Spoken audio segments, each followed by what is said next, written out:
ओम श्री परमात्मने नमः। अथ एकोनत्रिंशोऽध्यायः। अथातो दशप्राणायतनीयम् अध्यायं व्याख्यास्यामः इति स्माह भगवान् आत्रेयः। दशैवायतनान्याहुः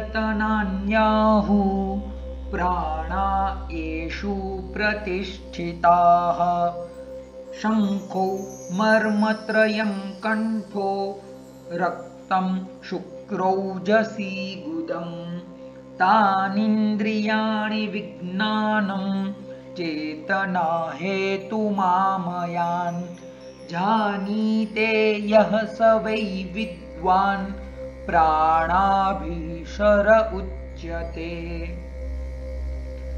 द्विविधास्तु खलु विषजो भवन्ति अग्निवेश। प्राणानाम् एके अभिसरा हन्तारो रोगाणाम्। रोगाणाम् एके अभिसरा हन्तारः प्राणानाम् इति। एवं वादिनं भगवन्तं आत्रेयम् अग्निवेश उवाच। भगवन् ते कथम् अस्माभिः वेदितव्या भवेयुः इति। भगवान् उवाच। य इमे कुलीनाः पर्यवदात श्रुताः परिदृष्टकर्माणो दक्षाः सूचयो जितहस्ता जितात्मानः सर्वोपकरणवन्तः सर्वेन्द्रियोपपन्नाः प्रकृतिज्ञाः प्रतिपत्तिज्ञाश्च ते ज्ञेयाः प्राणानाम् अभिसरा हन्तारो रोगाणाम्। तथाविधा हि केवले शरीरज्ञाने शरीराभिनिर्वृत्तिज्ञाने प्रकृतिविकारज्ञाने च निसंशयाः सुखसाध्य कृच्छ्रसाध्य याप्य प्रत्याख्येयानां च रोगाणां समुत्थानपूर्वरूपलिङ्गवेदनोपशय विशेषज्ञाने व्यपगतसन्देहाः। त्रिविधस्य आयुर्वेदसूत्रस्य ससङ्ग्रहव्याकरणस्य सत्रिविधौषधग्रामस्य प्रवक्तारः। पञ्चत्रिंशतो मूलफलानां चतुर्णां च स्नेहानां पञ्चानां च लवणानां अष्टानां च मूत्राणाम् अष्टानां च क्षीराणां क्षीरत्ववृक्षाणां च षण्णां शिरोविरेचनादेश्च पञ्चकर्माश्रयस्य औषधगणस्य अष्टाविंशतेश्च यवागूनां द्वात्रिंशतश्चूर्णप्रदेहानां षण्णां च विरेचनसतानां पञ्चानां च कषायसतानां प्रयोक्तारः। स्वस्थ वृत्त विहित भोजन पान नियम स्थान चंक्रमण शयनासन मात्रा द्रव्यांजन धूमनावनाभ्यंजन परिमार्जन वेगाविधारण विधारण व्यायाम सात्मेन्द्रिय परीक्षोपक्रमण सद्वृत्त कुशलाः। चतुष्पादोपगृहीते च भेषजे षोडशकले सविनिश्चये सत्रिपर्येषणे सवातकलाकलज्ञाने व्यपगतसन्देहाः।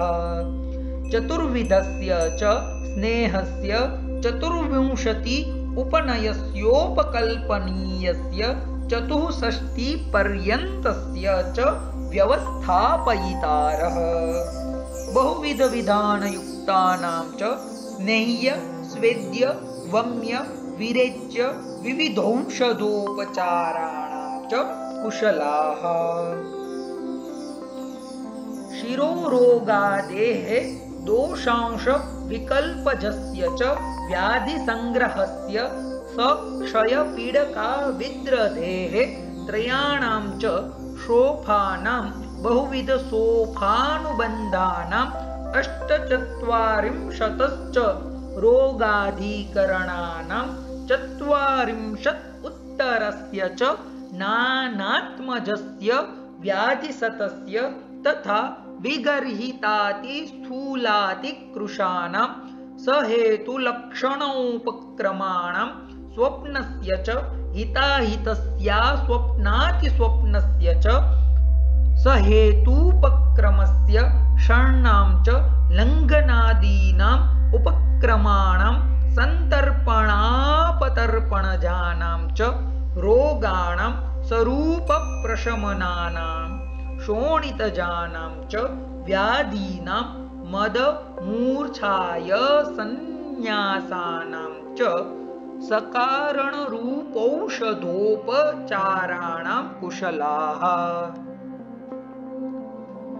कुशलाश्चाहारविधि विनिश्चयस्य प्रकृत्या हिताहितानाम् आहारविकाराणाम् अग्र्यसङ्ग्रहस्यासवानां च चतुरशीतेर्द्रव्यगुणकर्म विनिश्चयस्य रसानुरससंश्रयस्य सविकल्पवैरोधिकस्य द्वादशवर्गाश्रयस्य चान्नपानस्य सगुणप्रभावस्य सानुपानगुणस्य नवविधस्य अर्थसङ्ग्रहस्याहारगतेश्च हिताहितोपयोगविशेषात्मकस्य च शुभाशुभविशेषस्य धात्वाश्रयाणां च रोगाणां सौषधसङ्ग्रहाणां दशानां च प्राणायतनानां यं च वक्ष्यामि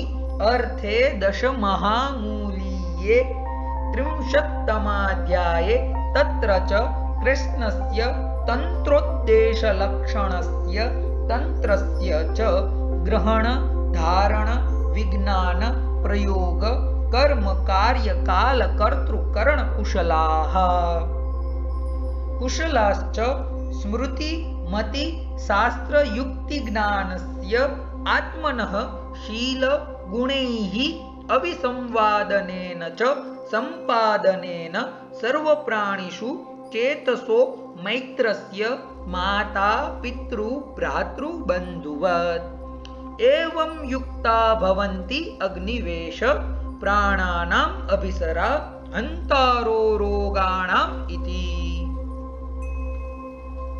अतो विपरीता रोगाणाम् अभिसरा हन्तारः प्राणानां विषच्छद्म प्रतिच्छन्नाः कंटकभूतालोकस्य प्रतिरूपकसधर्माणो राज्ञां प्रमादाच्चरन्ति राष्ट्राणि तेषाम् इदं विशेषविज्ञानं भवति अत्यर्थं वेद्यवसेन श्लाघमाना विशिखान्तरम् अनुचरन्ति कर्मलोभात् श्रुत्वा च कस्यचित् आतुर्यम् अभितः परिपतन्ति संश्रवणे च अस्य आत्मनः वेद्यगुणान् उच्चैः वदन्ति यश्च अस्य वेद्यः प्रतिकर्म करोति तस्य च दोषान् मुहुर्मुहुः उदाहरन्ति आतुरमित्राणि च प्रहर्षणोपजापोपसेवादिभिः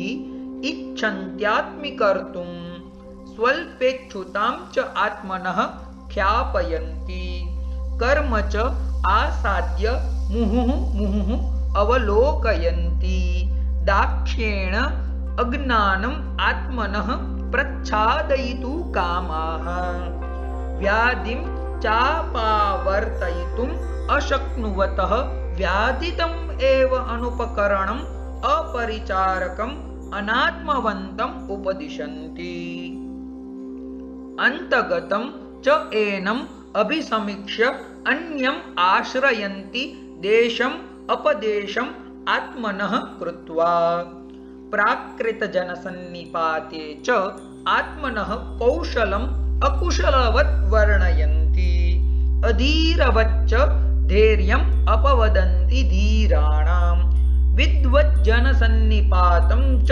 अभिसमीक्ष्य प्रतिभयम् इव कान्तारम् अध्वगाः परिहरन्ति दूरात् यश्च एषां कश्चित् सूत्रावयवो भवति उपयुक्तः तम् अप्रकृते प्रकृतान्तरे वा सततम् उदाहरन्ति न च अनुयोगम् इच्छन्ति अनुयोक्तुं वा मृत्योरिव चानुयोगात् उद्विजन्ते न च एषाम् आचार्यः शिष्यः स ब्रह्मचारी वैवादिको वा कश्चित् प्रज्ञायते इति।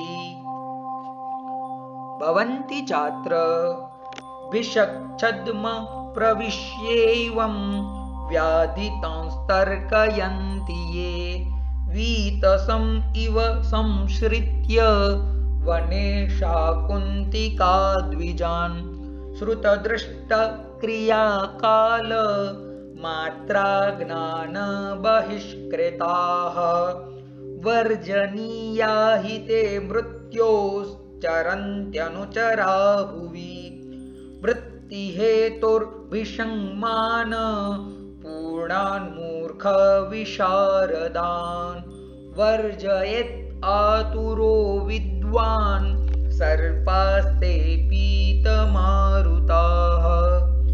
एतु शास्त्रविदो दक्षः शुचयः कर्म कोविदाः जितहस्ता जितात्मानस्तेभ्यो नित्यं कृतं नमः। तत्र श्लोकः दशप्राणायतनिके श्लोक स्थानार्थ संग्रहः द्विविधा विषजश्चोक्ता प्राणस्यायतनानि च दश प्राणायतनिके श्लोकस्थानार्थ संग्रहः द्विविधा विषजश्चोक्ता प्राणस्यायतनानि च इति अग्निवेशकृते तन्त्रे चरकप्रतिसंस्कृते श्लोकस्थाने दश प्राणायतनीयो नामोनत्रिंशोऽध्यायः इति श्री धन्वन्तरिः अर्पणम् अस्तु।